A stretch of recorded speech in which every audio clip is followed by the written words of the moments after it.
ভুলটা কার? ভুলটা আমার। তাহলে সংশোধন করতে হবে কাকে? আমাকেই। তো আমার ভুলটা আমাকে না বলে গোটা বিশ্বকে আপনি ঢাক পিটিয়ে বেড়াচ্ছেন। তো সেটা না করে আমাকে আমার ভুলটা বলে দিলেই হয়। তাহলে তো আমি বুঝতে পারি যে আমার কোথায় ভুল হয়েছে, কোথায় আমার শুধরানো দরকার।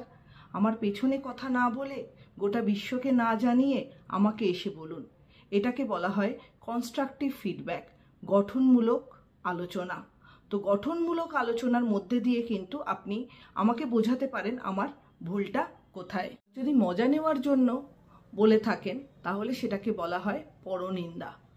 দ্যাট ইজ আমরা ইউজুয়ালি বলি গসিপ। আর যদি আমাকে ছোট আর নিজেকে বড় দেখানোর জন্য সবাইকে বলে বেড়ান তাহলে সেটাকে বলা হয় ইনফিরিটি কমপ্লেক্স। আপনি ইনফিরিটি কমপ্লেক্সে ভুগছেন। তাহলে সবশেষে আমার প্রোগ্রেস যদি আপনার ভালো না লাগে, আপনি যদি সেটা সহ্য করতে না পারেন, সবার কাছে গিয়ে যখন আমার নামে বলে তাকে বলে জেলাসি বা ঈর্ষা।